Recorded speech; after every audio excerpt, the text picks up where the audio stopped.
Hello guys, this is your friend and we are back with a new fanfic. Which is what if Naruto's hidden bloodline awoke during his beating, Naruto x Harem, Part 2. And if you enjoy this fanfic then please press the like button and subscribe to my channel for more fanfic like this. And now let's start the fanfic. Any side effects? Kurenai asked. Besides the normal disadvantage that the Yamanaka bloodline have, I'm not sure, Tsunade said. And the second person, Yugo asked. Sakura Haruno has a 90 of creating a new bloodline, Tsunade said. Haruno, I wasn't aware of a bloodline within that family, Kurenai said. They don't. In fact Sakura is the only ninja ever reported in the family, Tsunade said.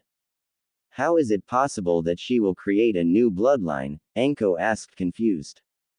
Well, although no Haruno have ever been a registered ninja doesn't mean they haven't had people attempt to become a ninja. Everyone who attempted had godlike chakra control, but the downside was they had so little amount of chakra that they never could do more than one jutsu an hour, Tsunade said. What's so special about this Sakura girl? Anko asked. Well, nothing except her chakra control is unusually high even for a Haruno, and her chakra supply isn't higher than other Harunos, giving her the chance to actually become a genin. I'm not sure how a kid with the two would turn out, but it will have Naruto's godlike chakra and Sakura's godlike control, which that in itself is like having a bloodline, Tsunade said. I for one think it's worth a try to get a marriage contract between them, Yugo said. I think we need to discuss this with Kushina first. She isn't too fond of the idea that Naruto has to go back there for the Chunin exams. I don't think she will take this news lightly either, Kurenai said. I agree, Anko said. In Wave, Kushina was sitting with her genins along with Haku and Kasumi eating dinner when the room got dark. Welcome, they heard. Mom, what's going on? Naruto asked. I'm not sure, Kushina said. I have been here before, the day when I moved sand for the first time, Naruto said, realizing where he was. Yes, the first time I was able to see into your past, the voice said. Who is there? Kushina asked. Well, tell your son to make some lights, this is his mindscape, the voice said. Naruto, Kushina said. Naruto closed his eyes and thought of something different and it appeared in front of everyone's eyes. Cool, Tenten said. Welcome, I'm Kyuubi, the fox said. How are we here? Kushina asked. I see no one is scared, Kyuubi said with amusement. We already know about you, Hinata said. Well, do you know I can send you back in time, Kyuubi asked. We didn't know that, Hinata said. I know you didn't, but I'm going to do it anyway, Kyuubi said. Why? Kushina asked. 2 reasons. First, Naruto needs to learn to use the Haraishin no Jutsu, and second to find out who killed my family, Kyuubi said. So all of us are going back? Kushina asked. Yes, but you can't interact with anyone from the past, and you will only be in the past long enough to learn who killed my family. Once you find the jutsu will end, so use your time wisely. If you don't learn the Haraishin no Jutsu before then you will have to figure it out yourself, Kyuubi said. So as long as we don't find out who killed your family we will stay in the past? Kushina asked. No matter what happened the jutsu will end the moment I reach the village of Konoha, Kyuubi said. Okay, how far back will it be until that happen? Kushina asked.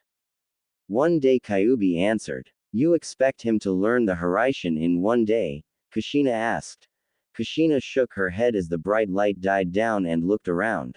Well, let's get to work. You 3 find Minato and follow him. He should hide the scroll for the Haraishin before he seals Kyuubi. I'm going to find Kyuubi and find out who killed her family, she ordered them. The 3 took off towards the Hokage's tower while Kushina vanished in a burst of speed. Break. Naruto, Tenten, and Hinata quickly found their target and shadowed him, taking note of everything that he hid and sealed up. They jumped out the window of the cage's tower, proceeded to follow the current Hokage. He entered the forest and made sure no had followed him. Summoning no jutsu, he said, and summoned a medium-sized toad. Minato, why did you summon me in such a dark and tight space? The toad asked. Sorry, but I need you to take this scroll. It's for the Hiraishin. No place here is safe for it. Can you keep it with the toads until my son Naruto is old enough to summon toads? He asked. Sure. But why are you talking as if you won't be able to teach him the move yourself? The toad asked. Kyuubi is attacking. I'm going to try and stop it before it destroys the village. I might need the boss' help, Minato said. I'll let him know, the toad said, then was gone. Break. Kushina noticed that her students was closer to their target and sped up. She quickly ran through the gate and into the forest. She had no idea how Shu would find Kyuubi until there was a spike in demonic chakra. Running towards the chakra, she saw two ninjas running towards her with an angry Kyuubi behind them. They got closer, she recognized who the two was. Break. Haku and Kasumi looked over at the four when the room turned bright white. Did you find what you was looking for? Kasumi asked when the light went away. I know why Kyuubi attacked Konoha, Kushina said. We know where the scroll for the Hiraishin is, Tenten said. Where? Kushina asked. With the toads, Naruto told them. Well, this is a problem. We either have to get Jiraiya to summon the right toad or have you signed the toad contract, Kushina said while thinking through the options. Break. Sitting in her room was the youngest Hyuga, just turning 5. She turned and picked up her doll, something no one knew she had. She smiled as she remembered the day she got it. Flashback. You're still here, didn't you die a few years ago? Hiyashi asked while not even looking up at her. I hate you, she yelled as a reply while trying to stop herself from crying again. Really, go do something with yourself. I don't have time to deal with you right now, Hiyashi said as he continued to sign some papers. At least you can act like you know it's my birthday, the girl replied. Unless you want me to kill you where you stand, get out of my office now, Hiyashi said, finally looking up from his work and glaring at her. She glared back and turned, walking out. I hope you die painfully, she said just loud enough for him to hear. At least I won't have to deal with useless girls like you, Hiyashi said as he went back to his work. She slammed the door as hard as she could, only making a really loud sound since she wasn't strong enough to actually break it. Walking to her room, she saw a hawk sitting outside her window. Quickly shutting her door, she ran over and opened the window, letting the bird in before it was seen. The hawk looked at her. Hanabi, have you been crying? It asked. The 5-year-old quickly wiped her face again. Don't be silly, Fran, of course I wasn't crying, I'm a big girl and big girls don't cry, she said. What did he do this time? the Fran asked. Hanabi sighed and told her what happened. Well, I have something that will cheer you up, Fran said. Hanabi took the letter off the hawk's leg and doll off her back. Wow, this is so pretty, she said, looking at it. Looking at the letter, she realized it was simple and to the point. Happy birthday, Hanabi was all it said.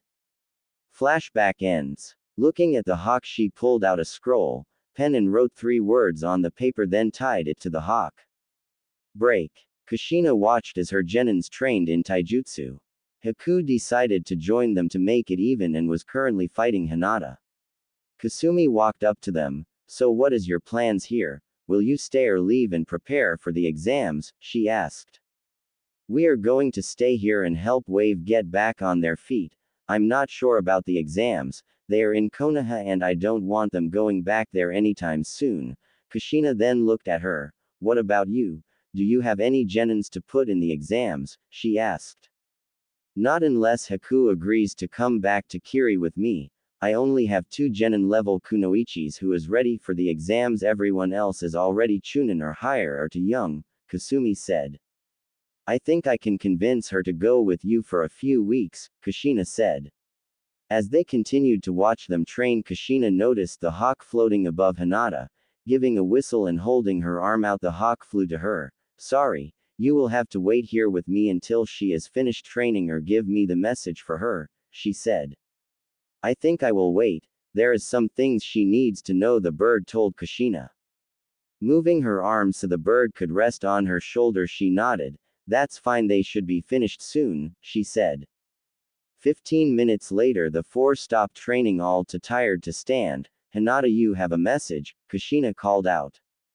Before I give you the letter, I should tell you what she want. As you know, today is Hanabi's birthday, but no one has so much as acknowledged her. All she wants is to have someone to talk to, someone to play with, someone who she can trust to take care of her, but all she got is constant promises of death. She told her he would rather be dead than have to take care of someone as worthless as her friend. Then moved so Hinata could take the letter off her leg. Slowly taking the letter, Hinata read it out loud. Come get me. 3 words, 3 simple words, but they hit them all like a ton of bricks. Looking down at the paper, everyone could see the tear droppings that covered it. 3 little words that made Hinata's blood boil. She wanted to go save her sister now, but one look at Kushina made her hold her tongue. Is there anything else we should know? Kushina asked. Hanabi is terrified to cry, Fran said, then she was gone. Hinata balled her hands, taking some dirt with them as tears fell off her face. Hanabi, she choked out. Tenten and Naruto didn't have a clue as to what to do. Neither had ever had to deal with something this serious. They looked to Kushina, but the look in her face was also one they never seen before, and it scared them. Kushina looked at her genins. I need to get you 3 ready for the Chunin exams. I'm doubling your training, she said. Hinata's head shot up. But she was but of there in Konoha, Kushina said, turning to Haku. She studied the girl for a while. I need you to go with Kasumi and be her genin for these exams, she finally said. Haku wanted to argue but knew it was better to keep shut, so she just nodded in agreement. Kasumi stood. Let's go, Haku, she said. Just because I agreed with this doesn't mean you can tell me what to do. I'm going with Kushina after the exams, Haku stated. Well, until then you're my genin, so you will do what I say, Kasumi retorted. Haku, will you just do this? It's only for a month, Kushina said. Fine, but I don't have to like it, Haku huffed. Now can we go, Haku? We need to find this Gato guy and fix Wave, Kasumi said. Break. A week later, Team Kakashi was at the bridge with Tanzuna. Everything was going fine until the bridge was covered by fog. Before anyone could say or do anything, the fog was gone and a surprised Kakashi and Zabuza looked at the newcomer. Zabuza, leave Wave now, the Kunoichi said in a commanding voice. Zabuza looked at her. You look familiar, he said. If it's not a problem with you, me and Zabuza have some things to finish here, Kakashi said. The Kunoichi tossed Gato's head in front of Zabuza.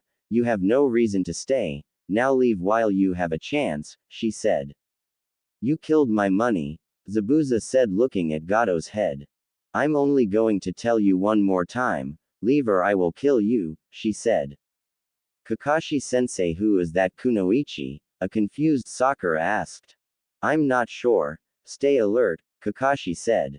Kasumi, leave this to us. You did enough, another Kunoichi said as she walked across the water with 4 genins behind her. Kasumi, as in Kasumi Nitsuko of the Nitsuko clan, Zabuza asked in surprise. I thought all you were killed off, he added. They were. I'm the last one, Kasumi said. Jumping onto the bridge and landing next to Kasumi was Kushina, Naruto, Hinata, Tenten, and Haku. Haku, I was wondering where you went, Zabuza said. Don't speak to me as if you missed me, Haku said with a glare. You should be careful who you look at like that, you might get into trouble, Zabuza said while grabbing his cleaver. Holy shit, I want one of those, Naruto said. Mita, Tenten said as she drooled looking at the weapon. I have heard of those but never actually seen one, she added. Not now, Kushina said. Do you have a problem with us? Sasuke asked the smallest ninja on the bridge. In fact I do, Hinata replied with as much hate as she could produce. What did we do to you? Sakura asked confused. Hinata just continued to glare, fighting not to activate her Byakugan. That was a secret until the exams. Sasuke matched her glare with one of his own. Naruto looked over at them. Akamaru, he said. The Inu looked from Kiba's hood and saw Naruto. Jumping out, it shocked the Konoha's ninjas by running up to Naruto and ing him. How have you been? Naruto laughed as he petted the Inu. Akamaru, what are you doing? Kiba said. And why do you smell like kitsune? He added. You better go back, Naruto said.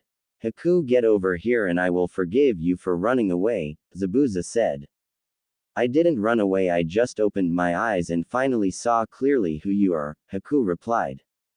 I see, Zabuza said. He then picked up his cleaver and held it towards Haku. Your funeral, he said. Zabuza, Kushina said in a commanding voice, making everyone look at her. I'm your opponent, not Haku, she said, pulling off her own katana. Zabuza looked at her. Kushina Uzumaki, also known as the Red Sand, what problems do you have with me? He asked. Oh, just protecting my youngest sister, Kushina said, shrugging as she stepped in front of Haku. I guess I'm going to have to go through you first, Zabuza said. Zabuza-sama, we will take care of the others, one of the ninjas with him said. Tenten pulled a katana off her back. Scorpion, try not to break it this time, she said, tossing it to Naruto. Not making any promises, cat, Naruto said. You better not break it, Tenten growled out, effectively scaring Naruto. Cat and Scorpion, not now, Hinata whispered to her older siblings. We are still here, Sasuke growled out. We can smell you, Hinata said without looking at him. You will pay for that comment, Sasuke growled. A hummingbird, Hinata said, completely ignoring him as the bird floated in front of her. Hinata reached out to touch the small yellow bird when everything slowed down as a shuriken came spinning at the bird and sliced through it in a clean, easy cut.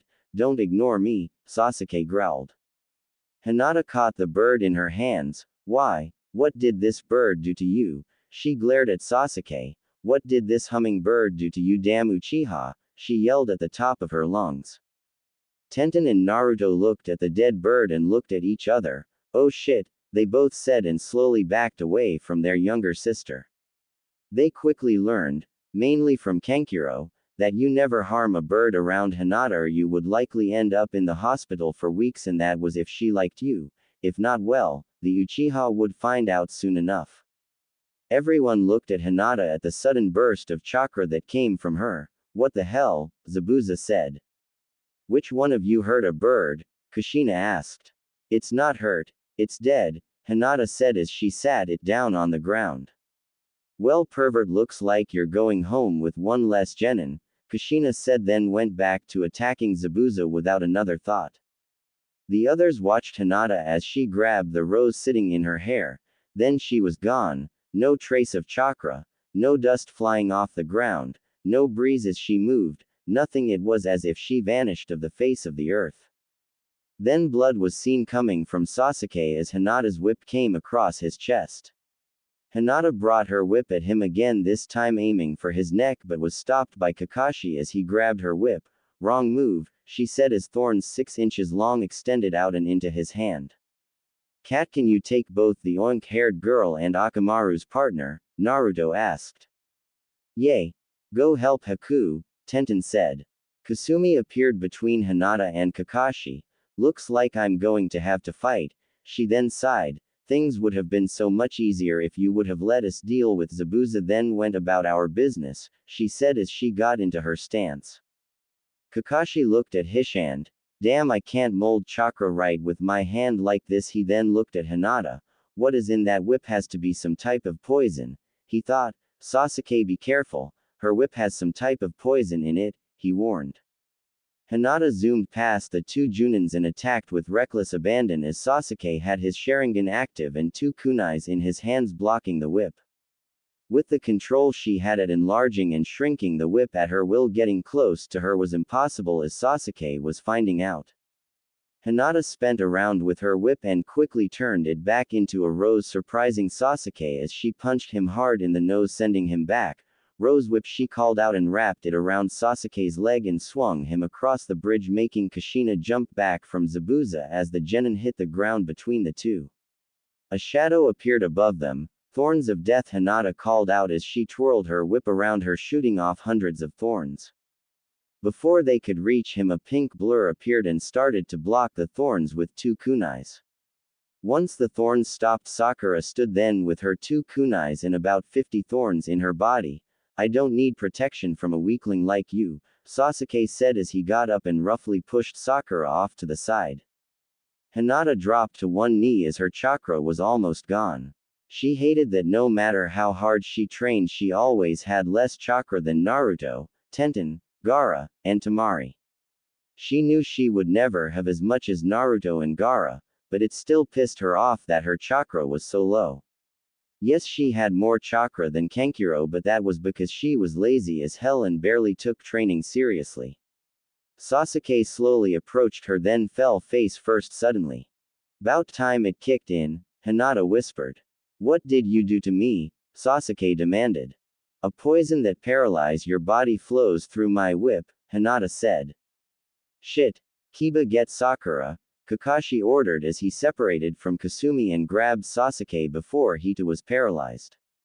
"Let's go," Zabuza said, and jumped away with all the confusion along with his two ninjas. The rest of ninjas sat on the bridge out of breath and chakra. "That was intense," Tenten said. "I don't think it's over," Kasumi said as she spotted hundreds of people running up to them with swords drawn. Soon they was surrounded. "You killed our meal ticket, now pay with your lives," one of them yelled. "Anyone have enough chakra to handle them?" Kushina asked. "I can barely move," Naruto said. "I think that pink-haired girl poisoned me," Tenten said, trying to get up. "Haku," Kasumi and Kushina said at the same time. "I think she passed out," Hinata said, poking the girl. The two Junins sighed. "Think we can talk them out of killing us?" Kasumi asked. Kushina looked at them. "They look pissed. I don't think talk NG will get us out of this," she said. Soon the samurais ran at them ready to kill. "Well, at least we was able to free this country from Gato," Kushina said. The closest samurai was about to bring his sword down on Kushina, poised to kill as she looked him in the eye, not showing any fear, but glaring at him with hate. Just as the sword was about to touch him, his entire body was covered with sand coffin, sand burial, they heard. Then there was a spray of blood all over Kushina. Gaara, Temari, Kankuro, and Baki appeared between their friends and the samurais. "This is your only chance to leave or we will kill you all," Baki said. One samurai ran straight at Gaara. "Sand coffin," he said, and killed him before he took 5 steps. The rest of the samurais ran before they too was killed. "Never thought I would see the day when Kushina-sensei was beat," Temari said. "Nice to see you to Temari," Kushina said. "The hummingbird is the smallest bird and it flaps its wings the fastest out of all the birds," Hinata said. "Hinata, will you just bury the bird?" Tenten asked. Hinata shot her a glare. "I didn't say anything when you mourned about that cat that was killed, did I?" she snapped. "Fine. Just hurry up. I would like to get back to the hotel," Tenten said. "I'm hungry," Naruto said. Gaara looked at Naruto. "Why didn't you use Kyuubi? You could have took care of them easily," he asked. "Konoha was here," Naruto said. "Oh," was all Gaara said as he knew about them trying to spy on Naruto. "You all look like hell, and who is the new chicks?" Kankuro asked. "You're pathetic," Temari said, smacking him with her fan. "Baki, you're putting them in the exams. We need to go get Hanabi," Kushina said, her serious mode. Baki looked at Hinata, then back at Kushina. "They are next month, right?" he asked, immediately understanding why she told him. "Yes," was all Kushina said. "Good. They need a few search and rescue missions to get ready," Baki said.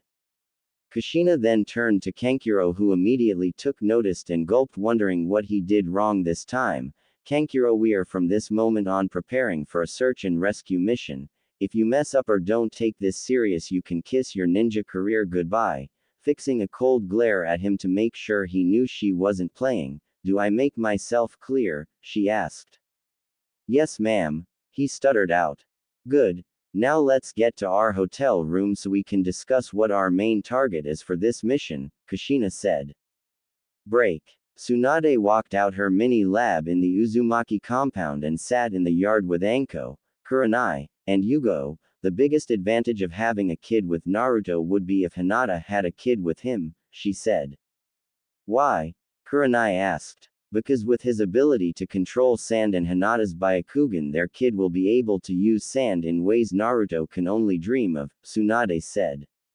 Meaning that they will be able to use the sand to hit chakra points, Yugo asked.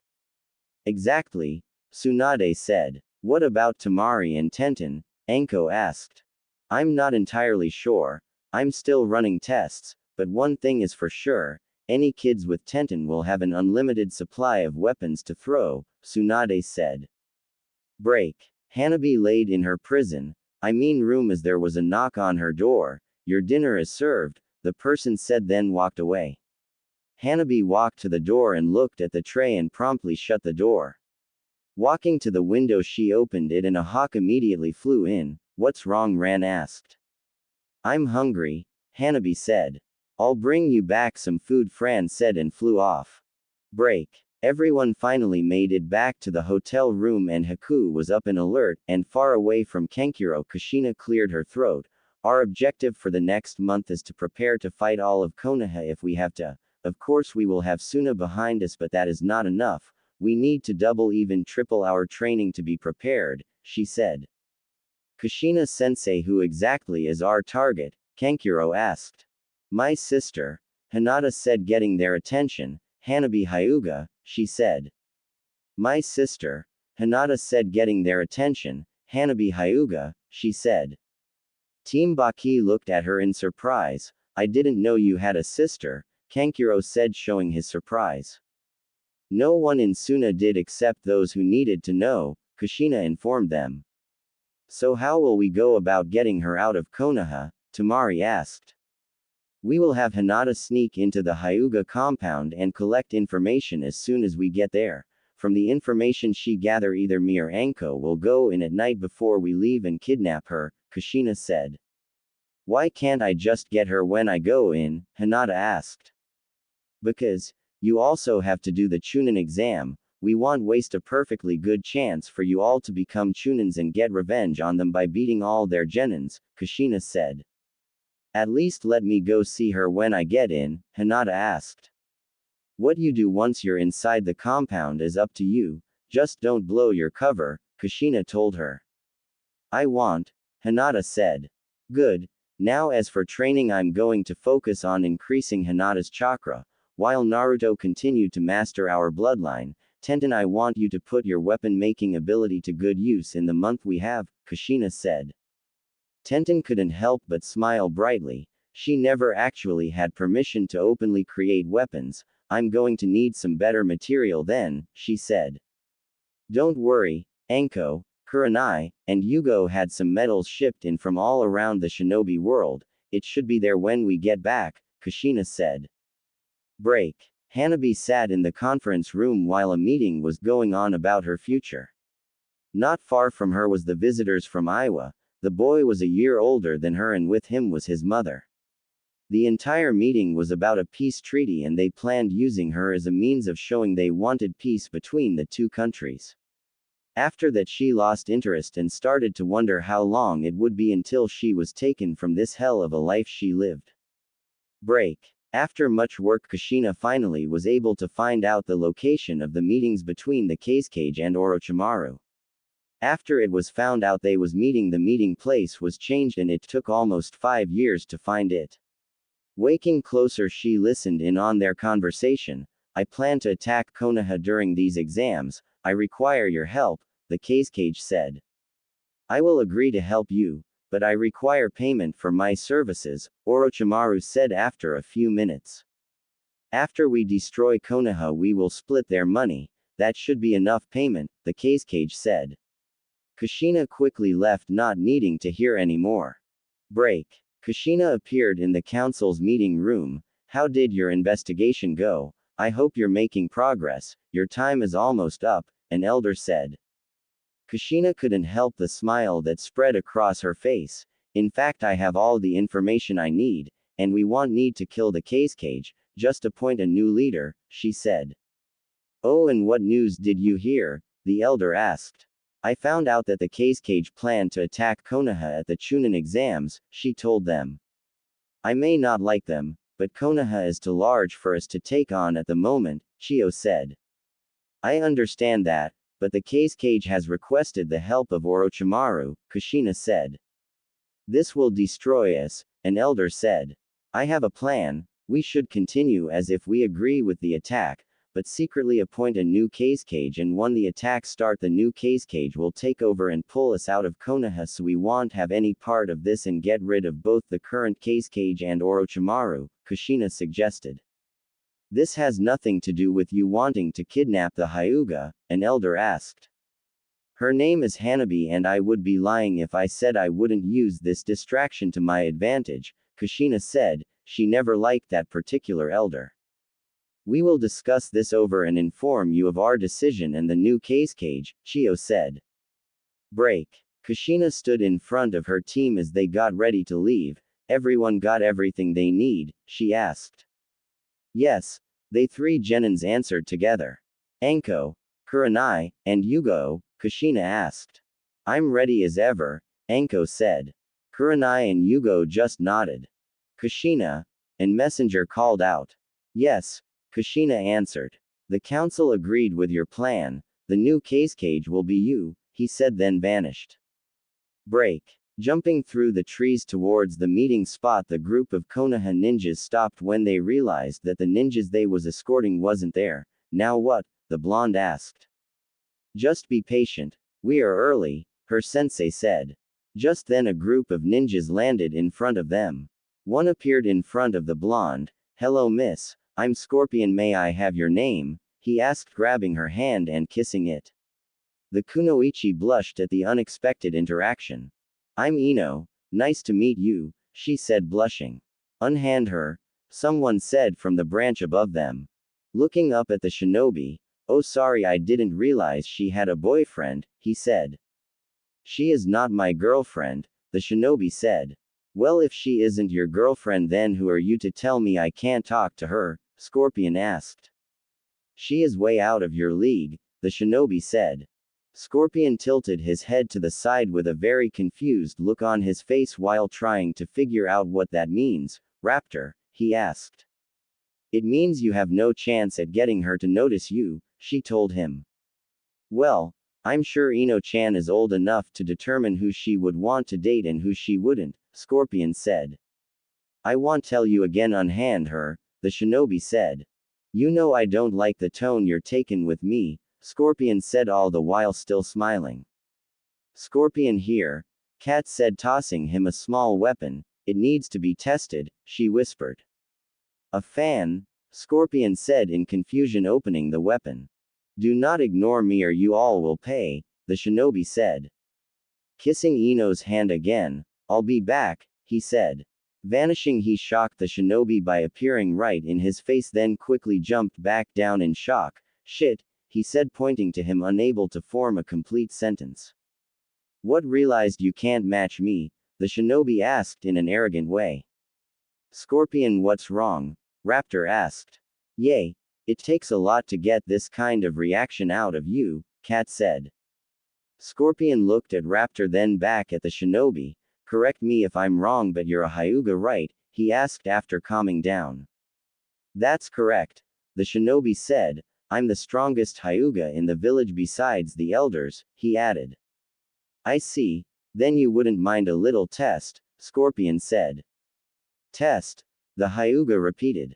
Sandstorm, Scorpion said, swinging the fan at the Hyuga. Whoa, it's a lot easier with this, the NWITH hand signs, he commented. Scorpion, stop, Kushina said. Okay sensei, Scorpion said, completely forgetting about the Hyuga. We should get going. Neji, where is your team? The Konoha Junin finally said. They are close, Neji said, then jumped off. Man, I think that Hyuga hit me when I first jumped up to his face, Scorpion said. You will be fine, it's nothing that won't go away in a few minutes, Raptor said. So Ino-chan, how about I treat you to lunch once we get back to your village? I'll pay, Scorpion asked. Ino turned and smiled at him. I'll have to think about it, she said, then jumped off. I think I'm in love, Scorpion said. It's just a crush, Kushina said while watching Ino. Both Hinata and Tenten watched Ino, but for different reasons. She was going to have to prove herself before she was able to date their brother. Break. They arrived at the village and saw Neji waiting for them. Ino, let's go, he said. You know, for someone from a clan like the Hyugas you're rude, Scorpion said. Neji hit him with the Hyuga glare. You will know your place in my village, and you will stay away from Ino if you know what's good for you, he said. Naruto matched his glare. My place is wherever the hell I want it to be, and until Ino-chan tells me different, nothing you say will chase me away, he said. Don't test your luck. Let's go, Ino. Now, Neji said. Ino glared at him. No, she said. What? Neji asked. I said no, you don't own me. Besides, Scorpion-kun asked me out to lunch and I just got hungry, Ino said and walked over to Scorpion. Neji took a step towards her, but was stopped by Scorpion stepping forward. Do you really want to challenge me? He asked while the earth beneath him started to break up into sand and raise into the air. Neji looked at his options and knew the redhead would be hard to handle by himself, but his two teammates looked as if they would attack at a moment's notice and was proved right as the smallest one vanished and stuck a forced palm into his stomach, knocking the air out of him. Do not piss us off or you will pay dearly, she said. She was about to strike again but was stopped by her team. Raptor, get yourself under control, Cat said. Well, don't cause too much trouble. We are going to get a hotel. Raptor, don't forget what I told you, Kushina said as the four Junins walked away. Break. Ino walked them to a restaurant. This is my favorite restaurant in the entire village, she said. Well, let's go in, I'm hungry, Scorpion said. You're always hungry, Cat commented. So Ino-chan, what's with the Hyuga? Scorpion asked. We are supposed to be dating, she said as if she hated the thought of it. Really? From the sound of it, you hate him, Scorpion said as Cat and Raptor just sat back and listened. I do, she said. If you don't mind, will you tell me why besides the obvious? Scorpion asked. Well, it all started around the time I was 5. At the time I was considered one of the two princesses of Konoha along with Hinata Hyuga, the heir to the Hyuga clan. Well, once she was found dead I became the princess of Konoha and Neji became the heir to the Hyuga clan. Since then the village has put it in our heads that we are to be together if the village is to succeed. The village literally forced him on me without asking my opinion or the opinion of my father, she told him. Hinata's head perked up at hearing her name. I heard about that. Didn't she have a sister? She asked. Yay, Hanabi. Sweet girl, but I fear for her life sometimes. Hiyashi can be a bit overbearing, Ino said. Overbearing is an understatement, Raptor mumbled. Tell me more about the Hyugas, Scorpion asked. You're on a date with me but you want to know about someone else, Ino asked in a teasing tone. Hey, I got to know who my competition is if I want to go on another date with you, Scorpion defended. Trust me, you have no competition from the Hyugas. In fact, the only competition you for my heart is my overprotective father, Ino told him.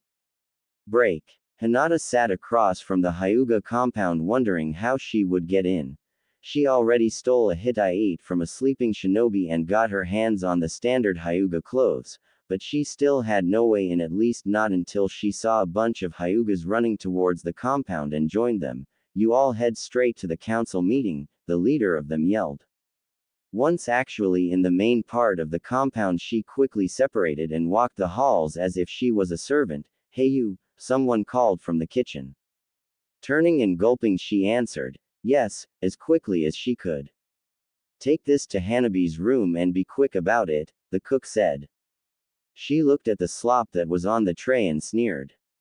Quickly calming herself, what room is she in? I'm new to the main house, she asked. At the top, can't miss it, it's the only room up there, he replied as he waved her away. Quickly making her way to the top, she knocked on the door. Hanabi, your lunch is ready, she called. You know the rules, sit it there and come back in 15 minutes to get it, she heard. Knocking again. Hanabi, it's me, Hinata, open the door, she said. She heard some quick movements and the door flew open. I knew you would come, the younger sister said as she threw herself into her older sister's arms. Of course I was coming back for you, I just needed to wait until the right time, Hinata replied. Hanabi pulled her into her room then looked her over. You here for the Chunin exams? She asked. Yay, Anko, Kurenai, and Yugo will be here to kidnap you before we leave, so make sure you have everything packed by then, Hinata said. Will I see you again before then? Hanabi asked. If you want, you still have Fran right, she can come tell me anytime you want to see me, Hinata said. Break. The Genins was standing in front of a gated forest waiting for the second exam to begin. Hey Tamari, can I borrow your fan? Scorpion asked. No, Tamari replied. Come on, I want to fly on it again, I won't break it, Scorpion said. You said that last time, Tamari replied. You're no fun, he said then sped off in a different direction. As he was running he spotted Ino and ran up to her. Hello princess, I'm glad you made it this far in these exams, he said bowing to her. Ino giggled while blushing from the attention he was attracting to her. Hi Scorpion, I'm glad you made it this far also, she replied. Here's to you making it past this part, he then kissed her hand. Okay, which one of you gave Scorpion sugar again? Cat yelled at the other four Suna Genins. Wasn't me, Gaara said while stuffing his face with candy. Gaara, the Suna Genins yelled. What? Gaara asked innocently. It's not affecting me, I didn't know it would affect him so much, he said while shrugging his shoulders. Didn't I tell you to stay away from Ino? They heard. Neji, you said a lot of crap that I wasn't listening to. I was taken by Ino-chan's beauty to pay you any attention, Scorpion said. You keep trying your luck and I will make you regret it, he said. You really don't know who I am, do you? Scorpion asked him seriously. It don't matter, by the end of these exams you will be dead, he said. Well, let me refresh your memory, Scorpion said. Scorpion, what are you doing? Cat yelled. 8 years ago you came across me in the forest and took it upon yourself to beat me for no reason, Scorpion said, ignoring her. Neji just looked at him. What are you talking about? He asked. A week later you was with Hiashi and I was coming out the hospital when he told you to demonstrate how much you learned in your first month of training, Scorpion said. Neji thought about that. What does that have to do with you though? If I recall, that boy was, he cut off. Naruto Uzumaki, Scorpion said for him. Please don't do this, Cat and Raptor mumbled. Everyone looked at him in confusion. What does that boy have to do with you? He is dead, Neji asked. Scorpion smirked. You would think that, he said, then held up a hand sign. Transform, he said. Then his hair changed color and he got his whisker marks back. Oh, don't look so surprised, Neji. I told you I would pay you back for what you did to me, he said. If you're alive, then that means. Ino said, then stopped looking at Raptor and Cat. You two are Tenten and Hinata? She asked. Great. You blew our cover, Raptor said in frustration as she transformed herself back to normal. Her eyes went from blue to their normal pale color and her hair changed from light blue to its normal indigo color. Well, at least we get to have some fun now, Cat said as her eyes changed from green to chocolate brown and her hair from blonde to its normal brown color. Everyone from Konoha stared at them as if they was looking at a ghost. Everyone else just looked confused. Naruto smirked. What's with the shocked look? Surprised your famed Byakugan couldn't spot our transformation jutsu, he asked. You're supposed to be dead, Ino stuttered out looking at them. Yay about that, I didn't feel like dying at the time, Naruto said turning to Neji. Prepare for hell, he said then walked back to his team. I need to inform Hiashi-sama about this, Neji said. Looks like we have some interesting opponents, someone commented. Break. Sitting on a branch in the forest, the two teams from Suna already had the scrolls they need plus more. Hey, I'm going to find Ino-chan, Naruto said. Not now, Naruto, Tenten said. She looked freaked. I want to make sure she is not mad at me for not telling her sooner, Naruto said. Fine. Let's make this quick, Tenten said. Byakugan Hinata said. This way, she told them and took point leading them through the forest. Break. Ino was sitting on a branch deep in thought. Ever since she found out Scorpion was Naruto, she'd been thinking if it was right to go on the date he asked her on since he did lie to her. Biting her nails, she didn't know what to do. Ino, can you come on before we are found? He isn't worth you getting depressed over, her teammate said lazily. Shut up, Shikamaru. I happen to really be confused here and I don't need you breathing down my neck, she snapped at him. Troublesome woman, he mumbled. Someone's coming, their last teammate said. Relax, we are not here to fight, Hinata said as she walked out into the opening. Then why are you here? Ino asked. Actually, to talk to you, Hinata replied. I'm listening, Ino replied from her spot.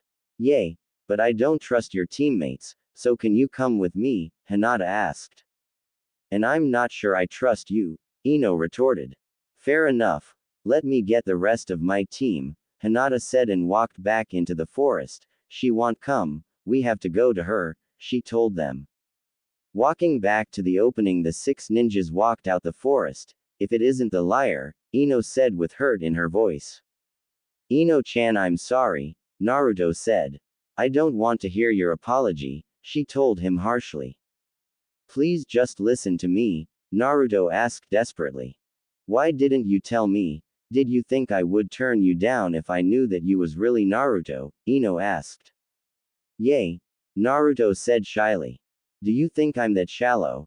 Yay, I knew the village hated you, but that don't give you the right to mislead me for your own purpose, Ino said angrily, and the worst part was that I really thought you could make me happy, she whispered.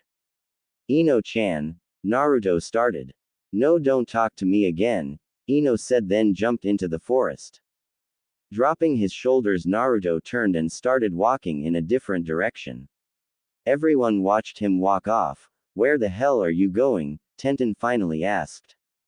We already have the scroll. I'm going to the tower, Naruto replied. Go after her, Hinata said. You heard her. She don't want to talk to me, Naruto said. You, for someone who lives with a bunch of women, you know nothing about us, Tamari said. What is that supposed to mean? Naruto asked.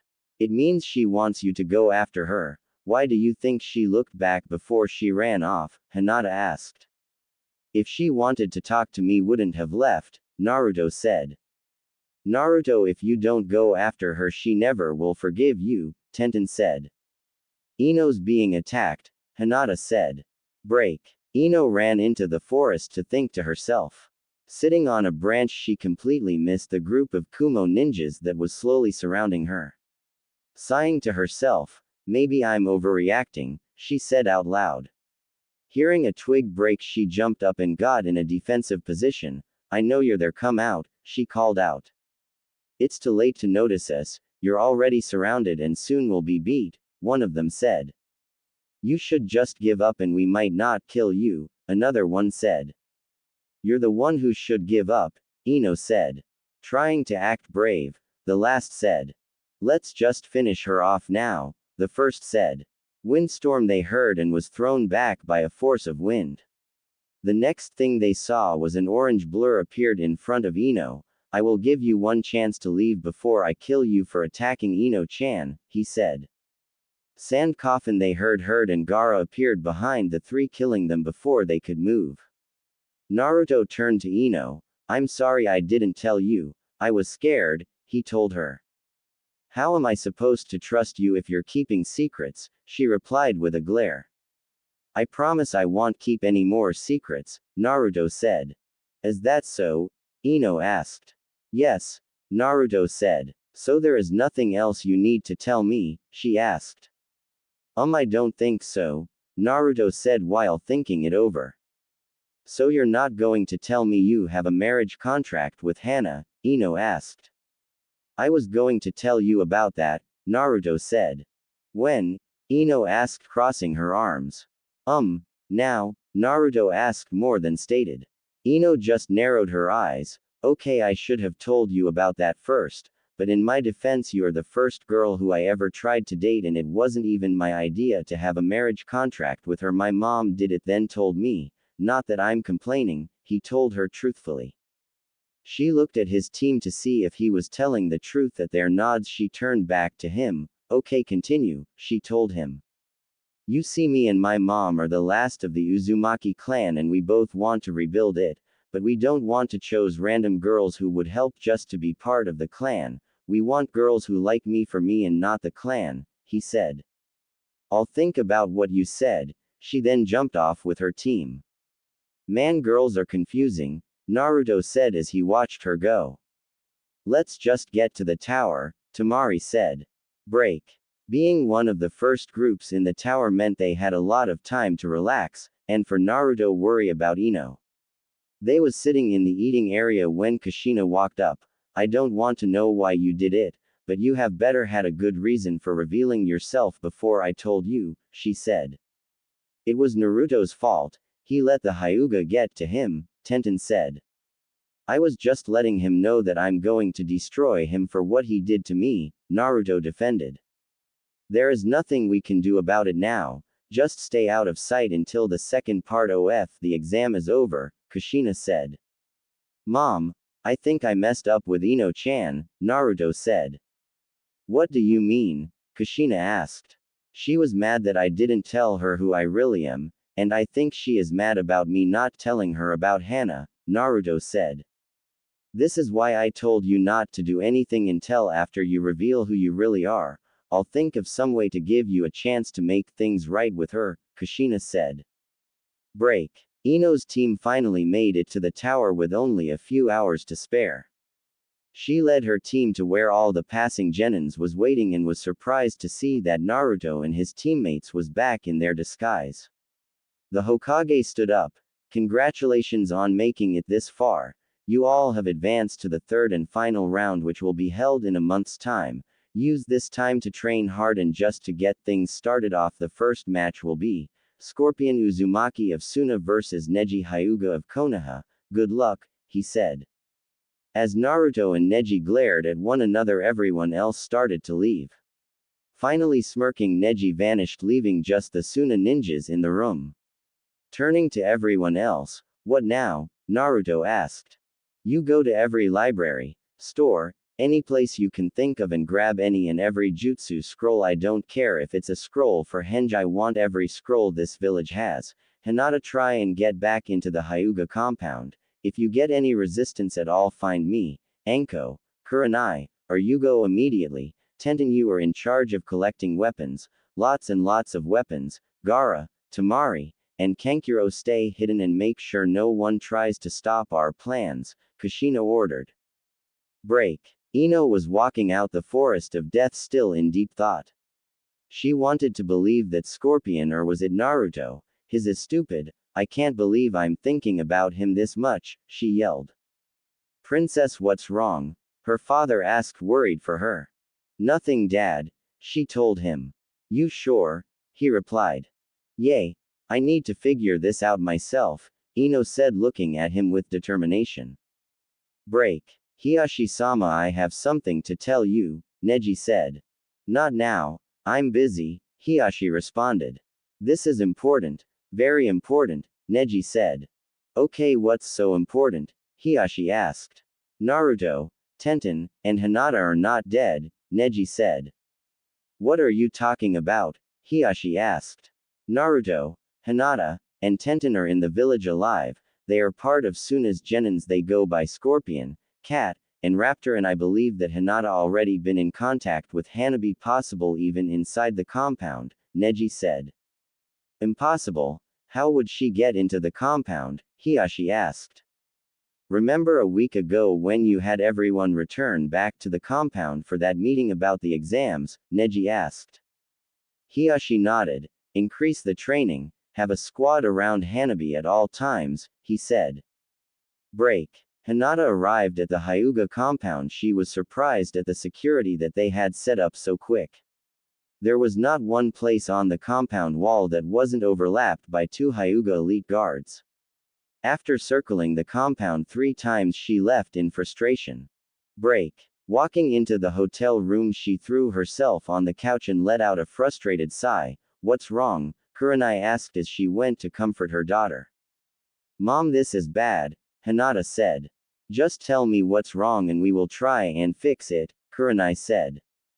Well, Naruto, being stupid, showed who he really was just before the start of the second exam to every genin that was at the forest. Apparently Neji always beat him as a kid, and now the Hyugas have their entire compound under watch. There is no way to get in, and to make things worse, Ino is pissed at Naruto, and from what I saw, Hanabi has an entire squad of Hyugas watching her every move, Hinata told her. Enko let out a long whistle. Looks like we have our hands full now trying to get to the girl, she said. What do you suppose we should do? Yugo asked. Nothing like an unattainable challenge to get the best out of me, Enko said with a devious smile on her face. Every time you have that smile on your face, you have some crazy plan, Yugao then smirked. I want in, she said. Kurenai? Enko asked. Yay, I'm in, she replied. Okay, this is what we will do, Enko started. Break. Tenten stopped in front of the weapons shop and smirked. This is going to be so fun, she said to herself, then ran to the back. After picking the lock of the back door that led to the basement, she crept in and looked around. Yes, jackpot, new weapons to tinker around with, she said. She walked to the middle of the room and sat an extra large scroll in the middle, then grabbed a large scroll out of her pack and started to fill it. She came to a group of Chris Nagas and smiled. These should make an excellent weapon, she said, and put them in a separate scroll. Break. Arriving in the Hokage's library, Naruto looked around and saw a scroll sitting on a stand with glass over it. What do we have here? He asked out loud as he walked up to it. Edo Tensei. Never heard of it, he said. He then read the description and his eyes went wide. If I learn this, I can summon dead people, he said in surprise. Break. Finding a large opening by a waterfall, Naruto summoned 1,000 clones. I want you all to practice this jutsu until you can do it successfully. Every 30 minutes 5 of you will disperse so we can get your knowledge of the progress, he ordered. Already knowing the hand signs and how the jutsu is supposed to work from reading it over a few times, the clones got to work. Break. Tenten walked into the hotel to Naruto cowering in a corner with Hinata glaring at him with her Byakugan active as she was slowly walking up to him. Hey, what's going on? She asked. He is going to pay for blowing our cover. Now I can't get to my sister, Hinata, as she continued to approach him. Hinata, calm down. Everything will work out. Besides, if you kill him, then you won't be able to beat him senseless during training, Tenten said. Huffing, she threw Naruto one last glare, then went back to the couch. Now, I found some great weapons we can put to use now, she told them, and started to unseal the extra large scroll showing the 20 large scrolls she had filled. And I haven't even went to the Anbu weapons place yet, she told them. Well, I went to the Hokage's library and have over 1,000 jutsus all sorted by type, Naruto said, unsealing his extra large scroll. Shortly after, Tamari, Gaara, and Kankuro walked in. Come get some weapons and jutsu scrolls, Naruto said happily. You two work fast, Tamari said with a smile. We are not finished, Tenten said, looking through a Raiden scroll. Toss me a Fuden scroll, Tamari said. Break. Hours later, Baki walked in on a room that had scrolls scattered everywhere. Why are scrolls all over the floor? He asked. We are reading them, they are jutsu scrolls, Hinata said while looking at a high-level Suiden scroll. I see, Baki said as he picked up a scroll. Eternal Wind Dragon, he read. Where did you get these scrolls? They all look like they are B ranked and higher, he asked. The Hokage's library. You know, I thought it would have more security than it has, Naruto said. How much security did it have? Baki asked. None, Naruto said. Kushina walked in the hotel with dinner in her arms and immediately stopped. What? Why? Oh, never mind, clear a space so we can eat, she said, trying to hide her smile. Hey mom, did you know there is a scroll that can summon dead people? Naruto asked. Yay. Edo Tensei, why? Kushina asked. Well, I hope you don't mind. I'm trying to learn it, Naruto said. Where is the scroll? I want to learn it, Tenten said. Oh hell, Kushina said as the rest of the genins agreed with Tenten. Just remember that jutsu is very dangerous, don't attempt it without knowing the risks of it, she added. We want, they all said reading the scroll for the jutsu. Man, this requires a lot of chakra, Hinata added. I have 1,000 clones practicing it, Naruto said. Summoning no jutsu, Gaara said. Find an open place, summon 1,000 clones and practice the jutsu, he said. You two are lucky you have almost an unlimited amount of chakra, Tenten said. You just have to train harder. I have a way to increase your chakra within a month, Anko said, walking in the room. What's that? Kushina asked, curious. Smirking, Anko eyed the genins. Running up a waterfall, she said. What, you know how dangerous that is? Kushina asked. Yay, I did it as a genin. How do you think I have so much chakra? Anko asked. Do I have to do it? Naruto asked. You all will do it, Anko said. Break. A week later, a Chunin ran into the office. Hokage-sama, someone broke into the Hokage's library, he yelled.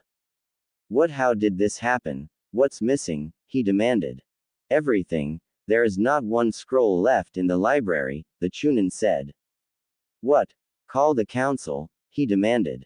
Soon the meeting was underway. Why did you call us here? Danzo asked.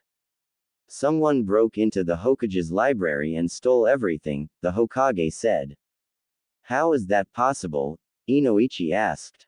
I'm not sure. Have any of you heard anything suspicious we should know about? The Hokage asked. Well, Neji did mention that 3 people thought dead is alive, Hiashi said. Who? The Hokage asked. Naruto Uzumaki, Hinata Hyuga, and Tenten, Hiashi said. What, impossible? Someone yelled. Hokage-sama, there was another break-in, an Anbu said, appearing in the room. Where? The Hokage asked. The Uchiha compound. Everything was taken. The only thing left is the houses themselves. Even the old clothes are gone, the Anbu said. Hokage-sama, the Senju compound was broken into, and like the Uchiha compound everything was taken, another Anbu said. Hokage-sama, the Namikaze compound was broken into and everything was stolen, yet another Anbu said. Hokage-sama, the Hitaki compound was broken into and everything is gone, another Anbu said. Hokage-sama, someone broke into my shop and stole all the weapons out my basement, the owner of the weapons shop yelled, running into the room. The Hokage rubbed his temples. Do we know who is doing it? He asked. That's the problem. Witnesses said that Izuna Uchiha was seen going in the Uchiha compound right before everything came up missing, the Anbu said. The same with the Senju with Hashirama and Tobirama Senju, another Anbu said. And Minato was seen entering the Namikaze compound, another Anbu said. Tsukumo Hitaki was seen going in the Hitaki compound, the last Anbu said. Break. Jiraiya walked into the village and looked around. What's with the panic? He asked no one in particular. As he walked, he noticed a few people who should be dead, like 3 of the 4 Hokages, an Uchiha and an Hitaki.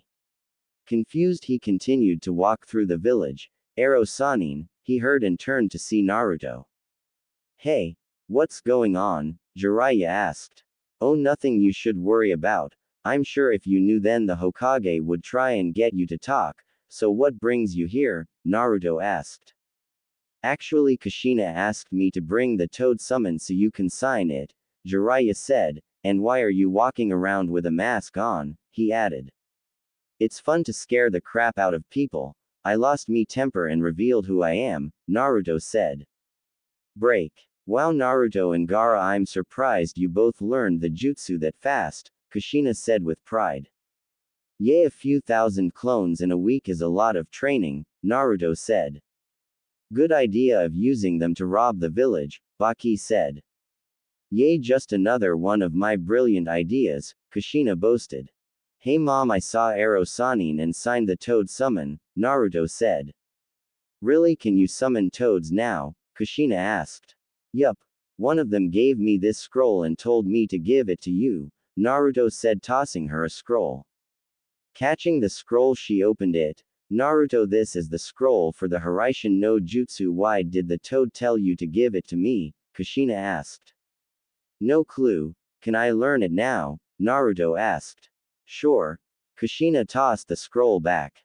Reading the scroll, he unsealed one of the long three-pronged kunais and added his chakra into it.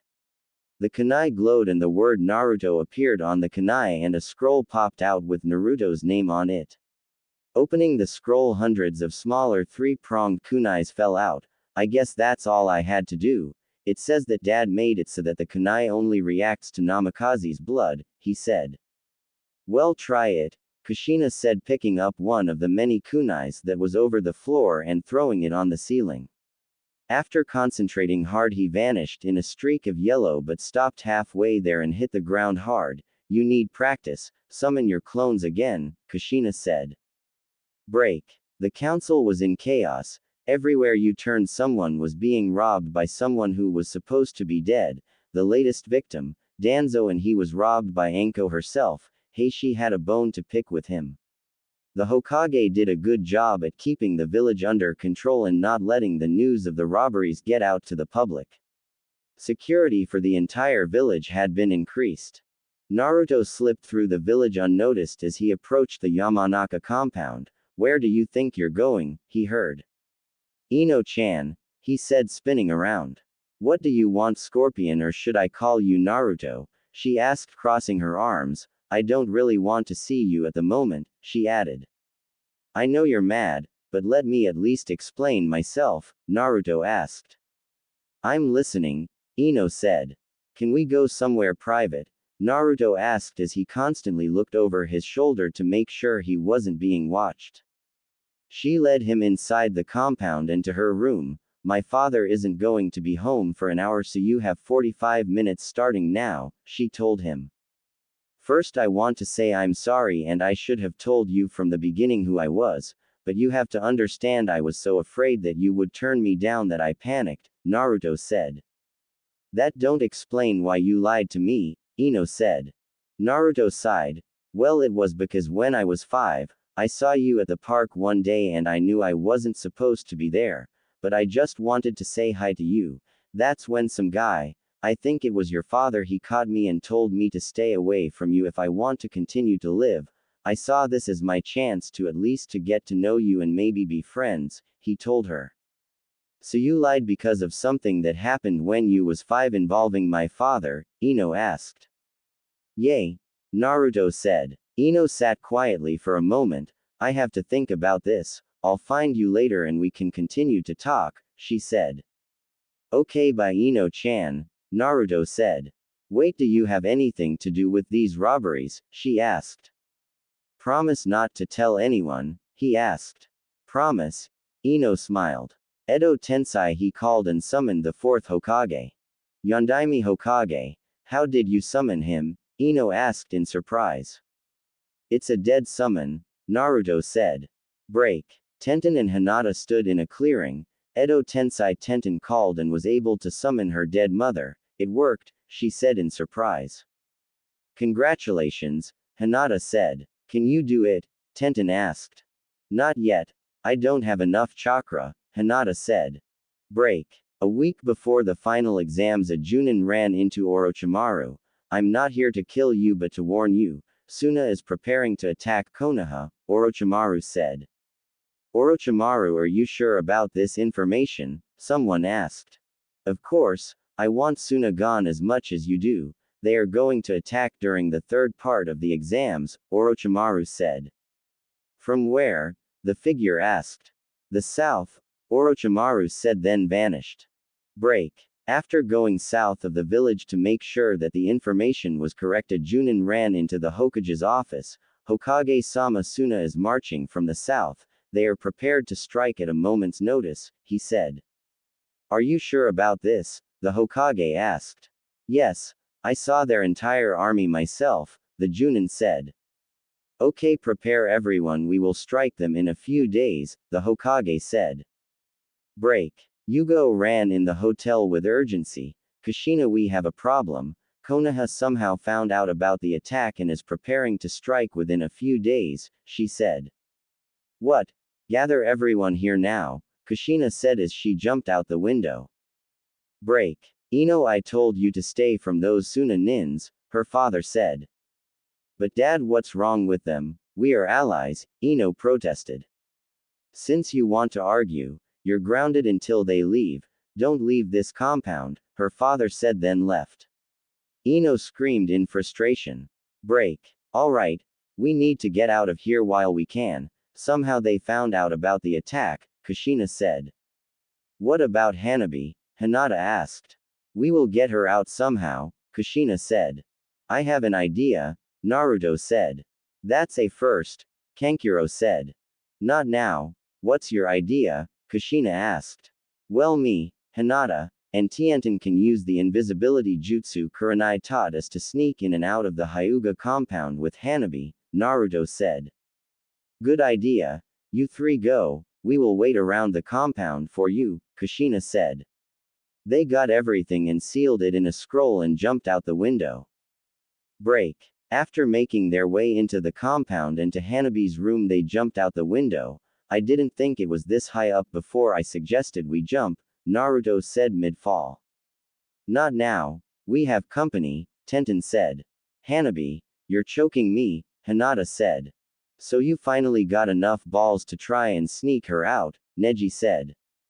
My balls are bigger than yours, Naruto responded. I'm going to kill you, Neji said. I have been waiting to knock you around, Naruto responded while stepping towards him. Neji sped towards Naruto and kicked him in the air. Using this chance, he threw a kunai where his mother was and landed on his back. You're pathetic, Neji said. Getting up, Naruto smirked. Do you really think I'm stupid enough to take Hanabi and pick a fight while still in the Hyuga compound? Do you? He asked while more and more Hyugas surrounded them. Actually, yes, I do, Neji said. You're right, that is something I would do. But not now, we have to go. Naruto then went through some hand signs. Fuden. Whirlwind, he called, and the resulting jutsu pushed all the Hyugas away. Later, he said, and grabbed Hinata's and Tenten's hand and vanished in a yellow streak, surprising all the Hyugas. Took long enough, Kushina said. Yay. We couldn't get the jutsu to cover Hanabi, Hinata said. Can I go back and kick Neji's? Naruto asked. Not now, let's go, Kushina said. Where do you think you're going? They heard. Turning, they looked straight at the Hokage. I was wondering why everything started to come up missing after the second part of the exams, he said. Hey old man, how about we give you an IOU and get back with you in a few years when you're dead? Naruto asked. How about you all die? He responded and snapped his fingers and the entire Anbu appeared. Kill them, he said to them. Leave Hanabi alive. She is the price to Iwa for our treaty to work, Hiashi added. The Suna ninjas looked around. We are so screwed, like hard in the screwed, Naruto said. Although I hate your reference, I have to agree, we are screwed, Kushina said. Jumping between them and the Konoha Anbu was the Inuzuka entire clan and Ino. Hana-chan, Ino-chan, Naruto said in surprise. I'm still pissed at you for lying to me, but I will forgive you only if you take me with you out of here, Ino said.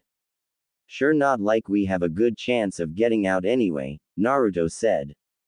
Alert every ninja of their treachery and to be ready to attack anyone from Suna, the Inuzuka clan, and Ino Yamenka, the Hokage said. How do we get out of this? Anko whispered. There is only one jutsu that will work, Kushina said. You mean that jutsu? Yugo asked. Yay. We have to use it, Kushina said.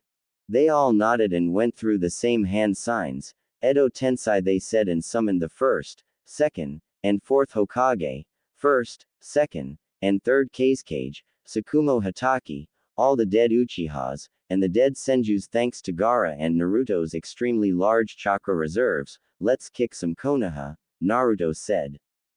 Ino, what are you doing? Inoichi asked. You once told me that I would have to make my own path, that I would have to prove I'm my own person. I'm doing just that. Ino said. By betraying your family and home? Inoichi asked. You betrayed me first. You banned me from meeting new people. That wasn't a home, it was a prison. Ino said. I'm very disappointed. Minato spoke out. Why are you disappointed? Inoichi asked. Did anyone follow through with my wish to see that Naruto was seen as a hero? Minato asked. A hero? He is a demon. Someone yelled. Fools. Hashirama bellowed, quieting all yells of Naruto being a demon. Hashirama. The third said. We have failed in training you, Sarutobi. Hashirama said. What do you mean? Sarutobi asked. I thought we taught you how to see past what others think and see who a person is. You neglected to see that Naruto is just someone who got the bad draw of being born on the day Kyuubi attacked. You shunned him for your foolish beliefs. Hashirama said. I should have selected Danzo to be Sandaime. Tobirama said. Kakashi. And Uchiha called out. Obito. Kakashi asked. Obito looked at him. Remember when I told you that? Those who break the shinobi rules are trash, but those who don't care about their companions are worse than trash. He asked. Yes. Kakashi said. You're even worse than someone who betrays their companions, you're a real demon. Obito said in disgust. Why would you say that? Kakashi asked in shock. Obito pointed to Naruto. He is 12 years old, the age I was when I died because you refused to go back and help Rin. When he was only 5 was going to kill him. You was going to kill a child who couldn't protect himself. You are worse than any person can be. He is Sensei's son. Obito said. We had a vision for this village when we first created it. It would be a place where everyone can live in peace. We would protect the peace for all innocent people. You all have ruined that dream. It goes much deeper than the Uchihas trying to take over. The entire village is corrupted and needs to be cleansed. Hashirama said. For the way you treated my son, I will show you no mercy. Minato said as he pulled out a single kunai. We won't die so easily. Hiashi said. You're the first on my list of S to kill. Minato said to him. I finally get to kick that Hyugas. Naruto said. No. You all leave. Minato said. What, but I want to fight. Naruto complained. You have more battles to fight. This one is not your fight. Besides, we don't have long to be here, and this way we know we won't harm any of you by accident. Minato said. He is right. You all should leave. Tobirama said. Sasuke, I thought I raised you better than this. Makoto said. Let's go. Kushina said. Wait. Anko, you have the seal of Orochimaru on you. Hashirama said. Anko hid her neck in her coat. Yay. She whispered. Let us see if we can fix it. Minato said. You can do that? Anko asked in surprise. Of course. Hashirama said as he and Minato looked at her seal. This seal is unique. We can't remove it like I hoped, but altering it will work just as well. Minato said. I agree. Hashirama said as he traced it with his finger. I got it. If we destroy Orochimaru's influence on it, that should allow her to use it at will. He said. Minato nodded. Like a seal that hides your chakra. I like it. He said as he and Hashirama added their chakra into the seal. Anko screamed out in pain as they slowly destroyed every trace of Orochimaru in the seal. Once they finished, Minato caught her before she fell. It had a surprising amount of chakra in it. He must have wanted to use her as his ultimate weapon. Hashirama said. Well, she has no need to worry about him anymore. Minato said as he gave her to Kushina. Take care of our son Kushi-chan. He said as he kissed her softly on the lips. I don't need to be told. I'll join you one day in the afterlife. She said. Not for a few years you won't. He said. Now get out of here. Hashirama ordered. Break. Orochimaru looked down on Konoha with a sick smile. Finally they got what they deserved. Should have selected me as Hokage. He said. Orochimaru-sama, what do you want us to do? He was asked. Kabuto. Go find out if any shinobi survived. If they did, bring them back to me. Hopefully a Hyuga and Uchiha is still alive, even if barely.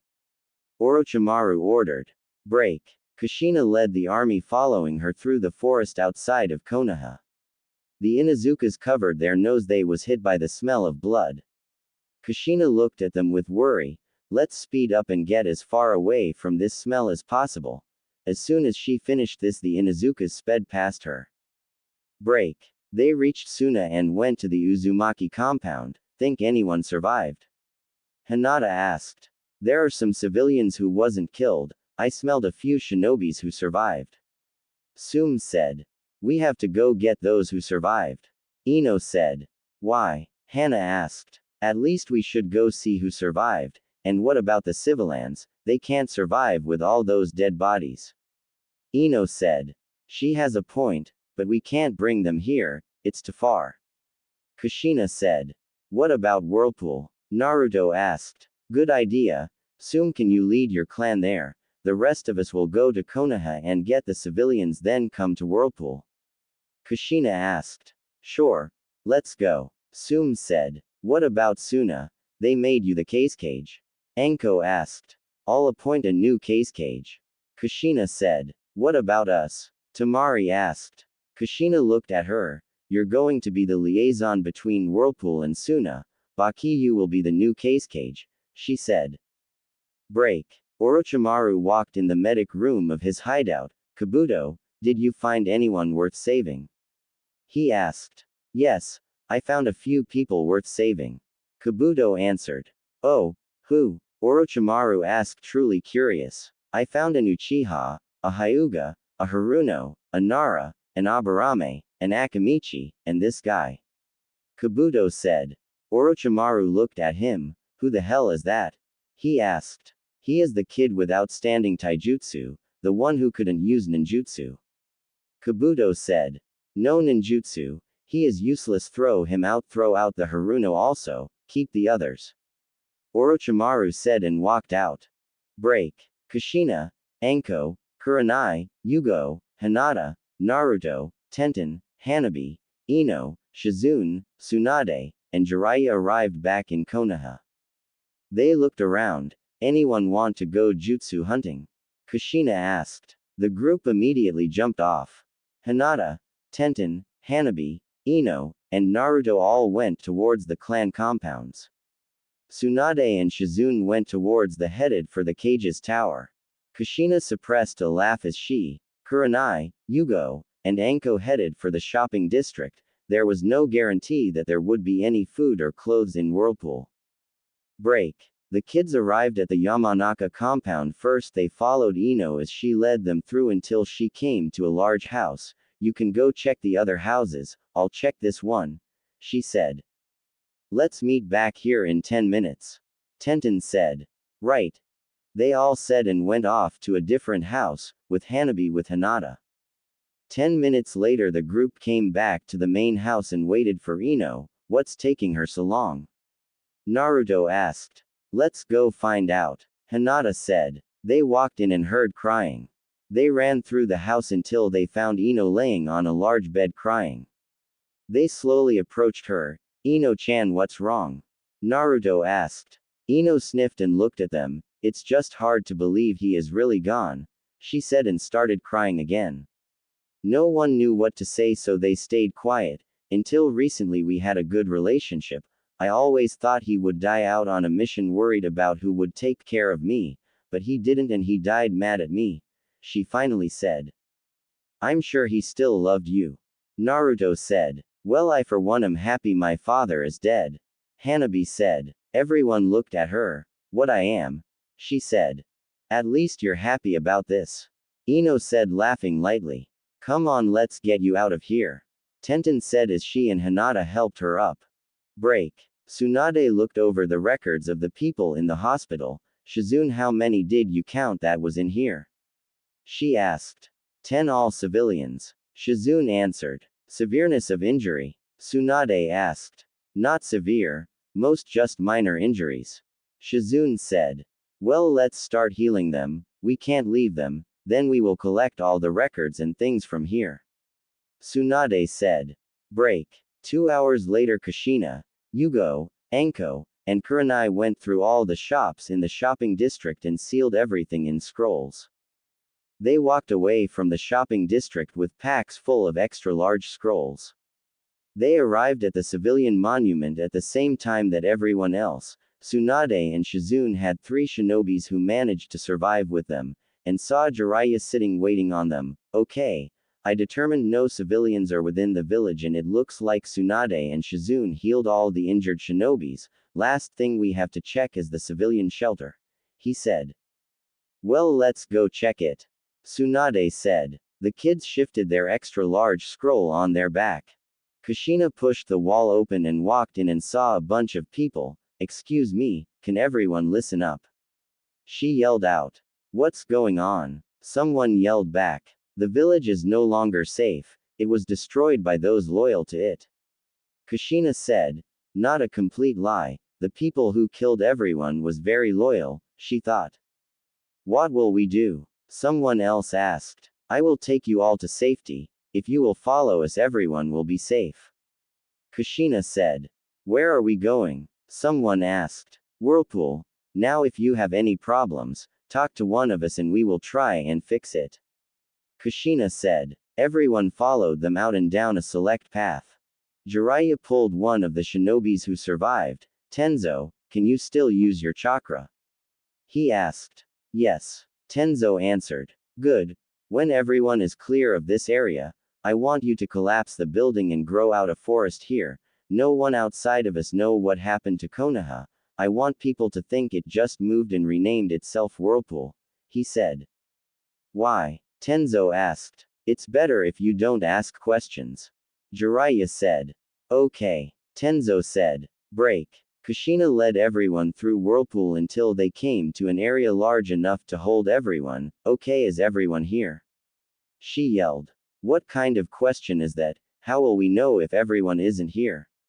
Anko asked. Anyway, before I let you all go, find a house to live in. Is anyone from a clan or shinobi family?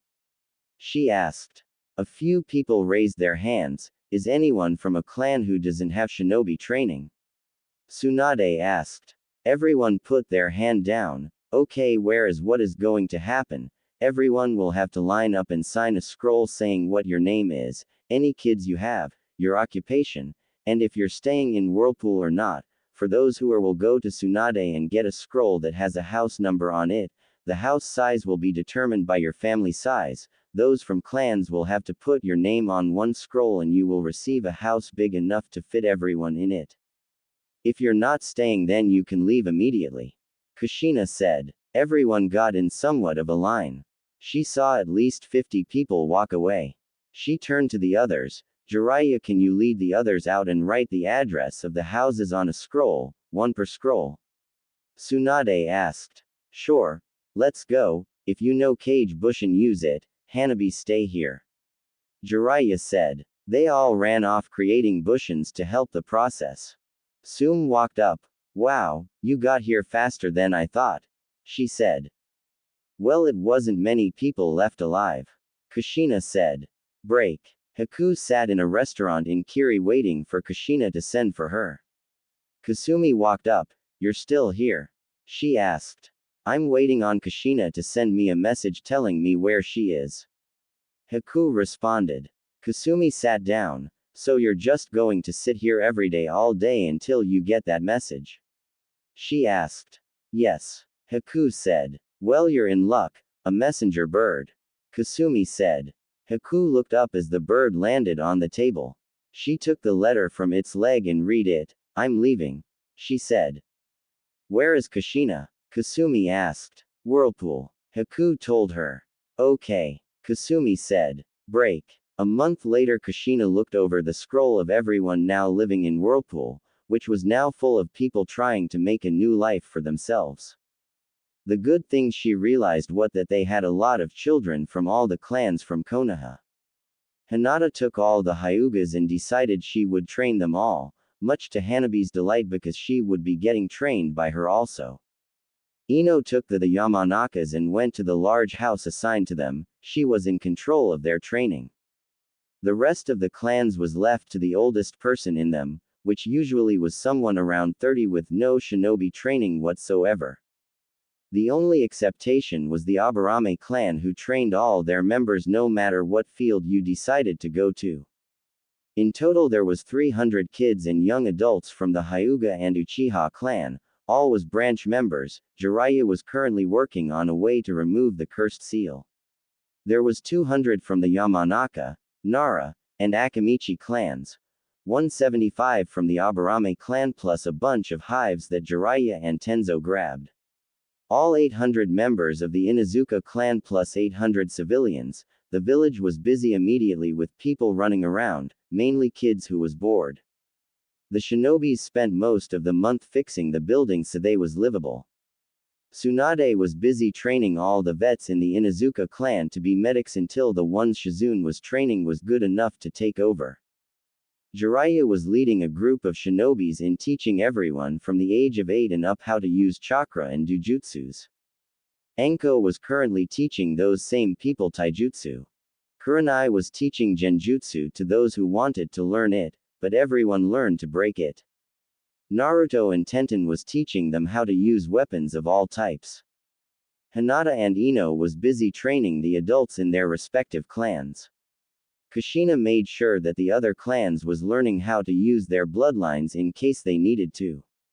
The Aburame clan, since they already knew this stuff, was currently using their bugs to pollinate Whirlpool with the pollens they collected from Konoha. Tenzo made the ground usable so they can start growing crops. Haku set up fishing posts and was helping wherever she was needed. A bank, grocery store, jewelry store, and multiple other stores was built, and she placed the scrolls that was taken out of Konoha's shopping district and put them in Whirlpool's shopping district. She gave the Inuzuka clan all the money they had from Konoha back to them, which was put in their bank account. She gave the other clans a portion of their money. The smaller clans got 3/4 of their money while the Hyuga and Uchiha clans got half of their money, which still was a lot more than any other clan except Inuzuka, who was now even with them. The rest of the money she poured into the village to get it moving in the right direction. Everyone who had a job in Konoha was given their same job here. She had her new blacksmith. The old ones from Konoha somehow died in their sleep. Make new Whirlpool Hitaiates for all the shinobis and paid him a nice amount for it. Tenten even donated all the weapons she got from Konoha's weapons shop to him so he would have things to sell while he made the Hitaiates. All the Chunin and higher jutsu scroll was put in a shinobi library, while the Genin scrolls was in the civilian library in case they wanted to learn about chakra or different jutsus. The biggest restaurant in the village, Ichiraku's all-you-can-eat, quickly became a favorite of most people while other restaurants started to pop up. The owner, Ayame Ichiraku, couldn't pass up the idea of expanding on her father's idea after he died protecting her during the attack on Konoha, plus it was Naruto's idea and he was her best friend before he left the village. He would always go play with her when they was kids. Break. 2 months later, Kushina sat back in the small office she had and looked over the mission options that came in. They was headed for Konoha, but having Jiraiya convince him to route them to Whirlpool was easy, when facing a threat of becoming bankrupt since no one would be receiving the missions. Looked out her window at the fast-building Whirlpool and spotted Tenzo sitting on a bench. Grabbing her cage's hat and the bag of missions, she approached him. Tenzo, I have an A-ranked mission for you, she said. What is it, Kushina-sama? He asked. In Wave they are having trouble completing their bridge, lack of manpower. Take Naruto, Hinata, and Tenten with whom they know the area. Kushina said. Tenzo nodded and went off to find the three and on to his mission.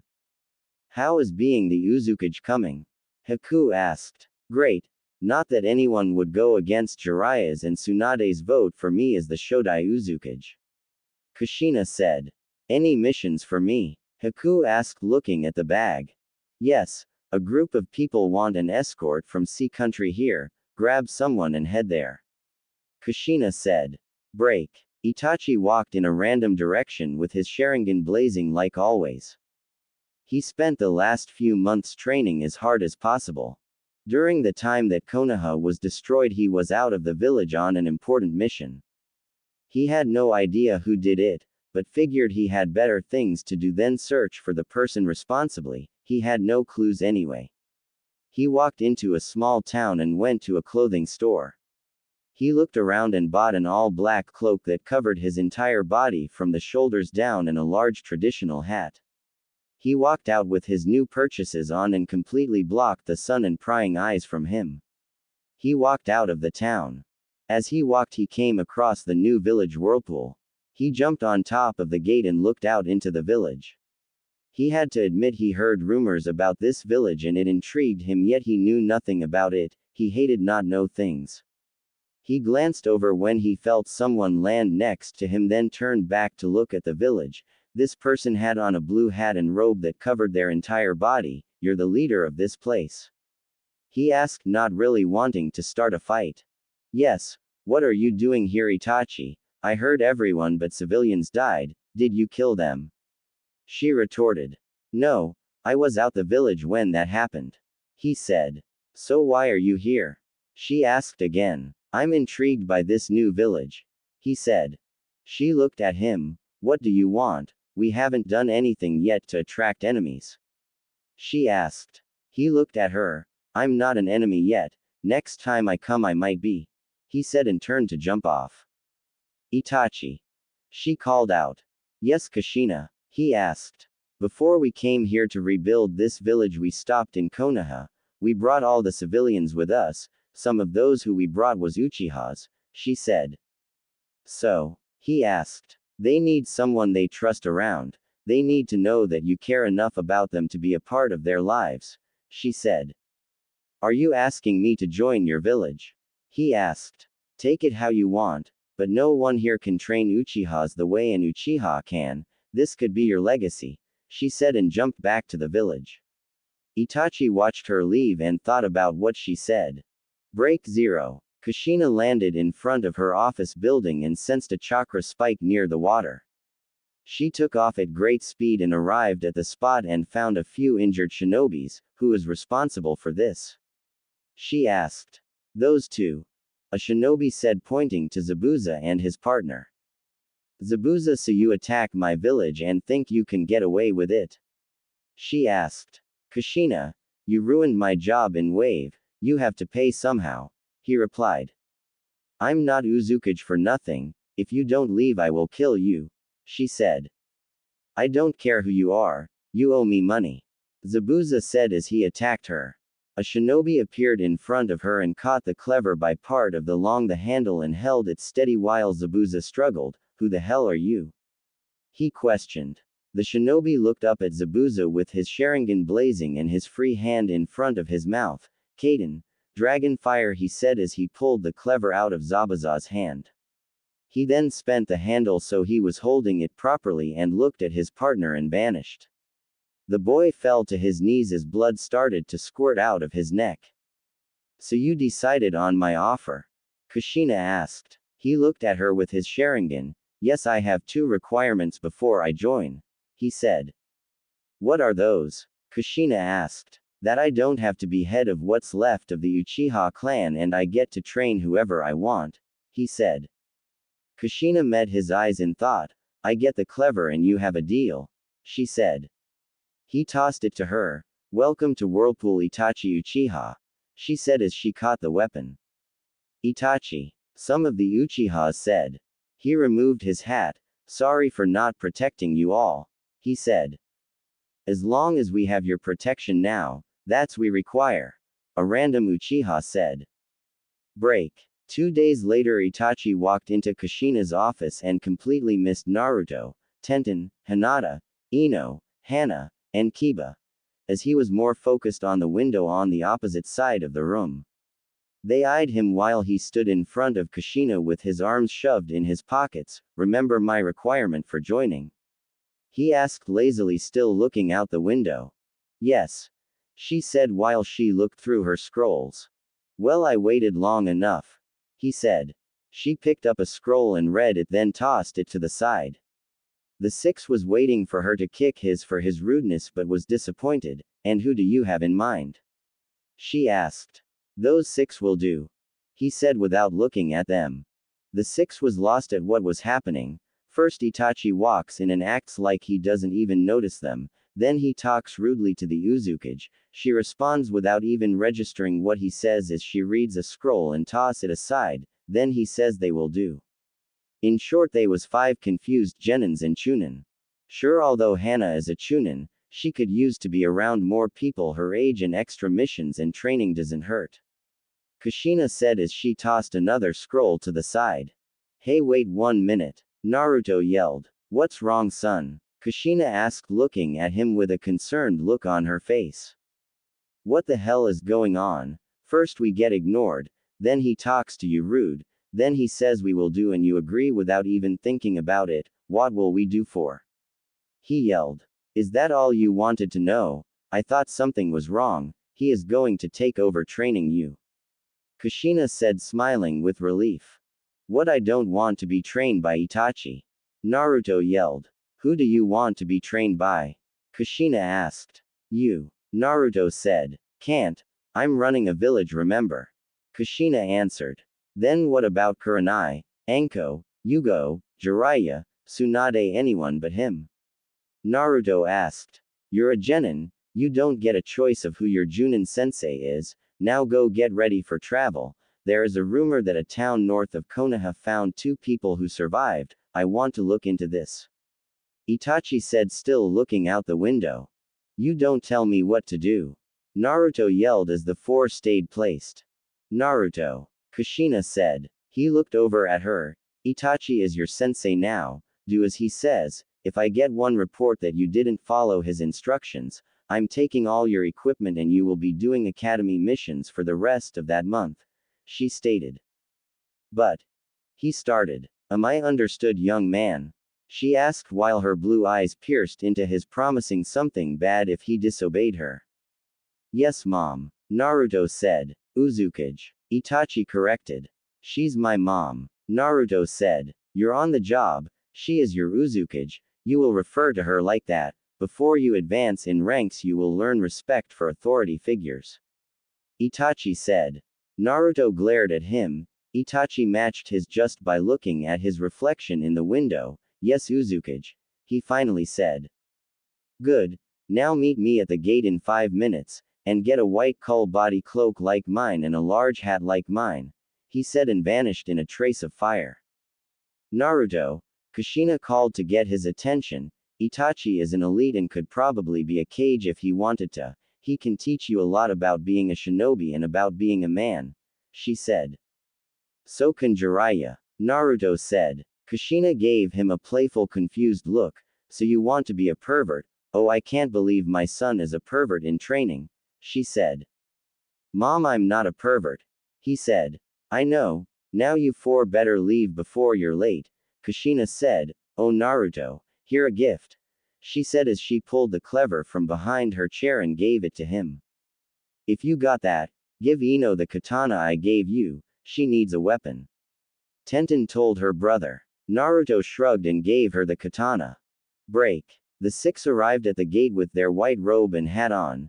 Naruto had the clever on his back, but it was too long and dragged on the ground. Tenten had her rod on her back, but it also dragged on the ground.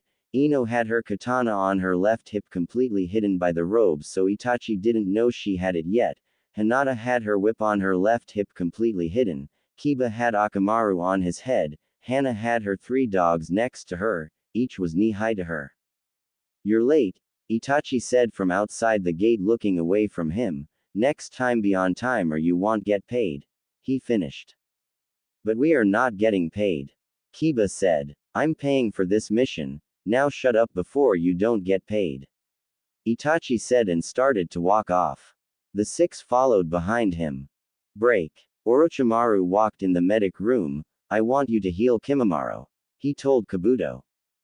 But I thought you said he was unstable, Kabuto asked. With the new recruits he will have enough to stay under control, plus I want to know who will be stronger, him, the Uchiha, or the Hyuga, Orochimaru said. He headed for the door then stopped. Put them 3, the Akamichi, the Aburame, the Nara, Tayuya, Karen, and Jugo on the same team. I will train them personally, he said and left. Break. Itachi arrived at the town and led them to the hospital. Hello, I am here about a rumor of 2 people surviving the defeat that Konoha had, he said. Yes, this way, the doctors think they will never wake up. They have been in a coma since we found them, the nurse said. They arrived in the room and saw the two, Sakura, Lee, Ino said. Itachi looked at the nurse. We will be taking them. He said, Naruto, Kiba carry them. He finished. Naruto walked up to Sakura and put her on his back. Kiba did the same with Lee. Now, let's hurry back to Whirlpool. Itachi said as they vanished via Shunshin. Itachi stood in the hospital room for Sakura and Lee as Tsunade checked over them. Kushina came in. How are they? She asked. Fine. They was shocked into a coma. Tsunade said. Can you get them out of it? Kushina asked. It will be hard, but I can do it. Tsunade said. I want them on my team when they are ready. Itachi said and walked out. He is a rude one. Why did you let him join? Tsunade asked. Better with us than against us, plus he is powerful, almost as powerful as I am. Kushina said. That's saying a lot since you're one of the strongest in all the shinobi nations. Tsunade said. I know, trust me, he will be great for our village, if you get past his attitude. Besides, Naruto is rude in his own way. Kushina said. You can't compare Naruto's rudeness to Itachi's rudeness. Tsunade said. You're right, Itachi earned the right to be rude through hard work and training. Naruto is rude because I babied him ever since we was together. He thinks he can get anything he want. Kushina said. They are complete opposites, sarcastic and serious, wind and fire. Tsunade said. Kushina gave her a funny look. I want him to train Naruto, not date him, she said. You completely missed the point. Tsunade said. Relax, you make it sound like Itachi is going to kill him. Remember, it was his decision to join, I just asked. Kushina said. I'm just worried about Naruto. Tsunade said. You know he is training 5 other people.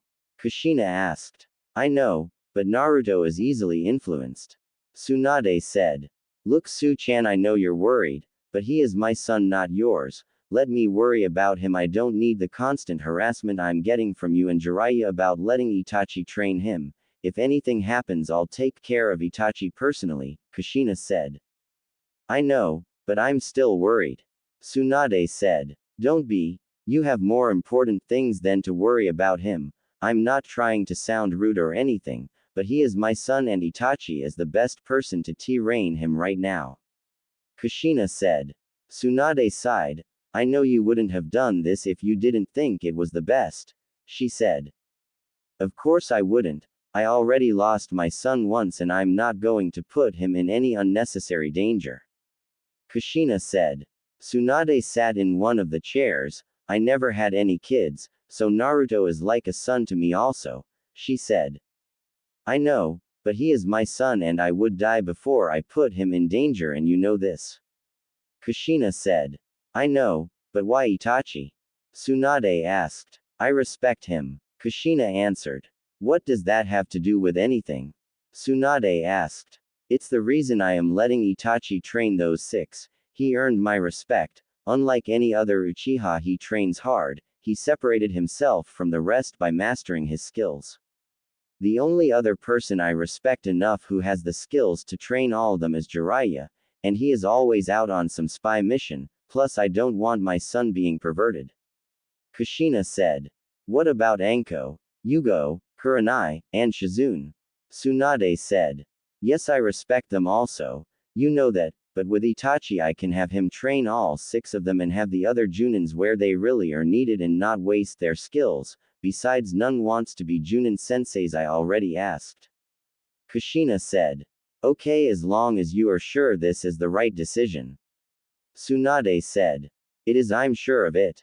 Kushina said. Break. Itachi stood in front of his team. Let's get one thing straight. I don't care if you like me or not, but you will listen and do what I say as I say it. Is that understood? He asked. Yes, Itachi, all but Naruto said. Itachi looked at him. You are going to be the rebel of the team. He asked.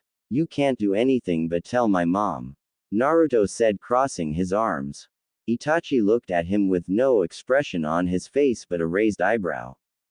2 minutes later, Itachi walked away from a tree as Naruto yelled and tried to untie his legs from the branch he was hanging from. I'm going to tell you this now. My training is hard and it will demand the best you got, but if you give it your all you will improve dramatically. So I ask you, do anyone want to back out now? Once you start there is no going back. Itachi asked. No one said anything. Okay, we will get started with an endurance test, he said. Kushina walked up. Where is Naruto? She asked. He decided he didn't have to listen to me and that I would run and tell you. Itachi said, pointing to a tree. Kushina looked at him. I'll deal with you at home. Train hard, she said and walked away. Can you cut me down, mom? He asked. Itachi looked at him. I mean Uzukage. He corrected. I'm not your sensei. You should listen to him so you won't miss out on important stuff. Kushina said as she walked away. Break. Itachi untied Naruto as training ended. Naruto wobbled and fell over. Now are you going to shut up and do as I tell you? Itachi asked.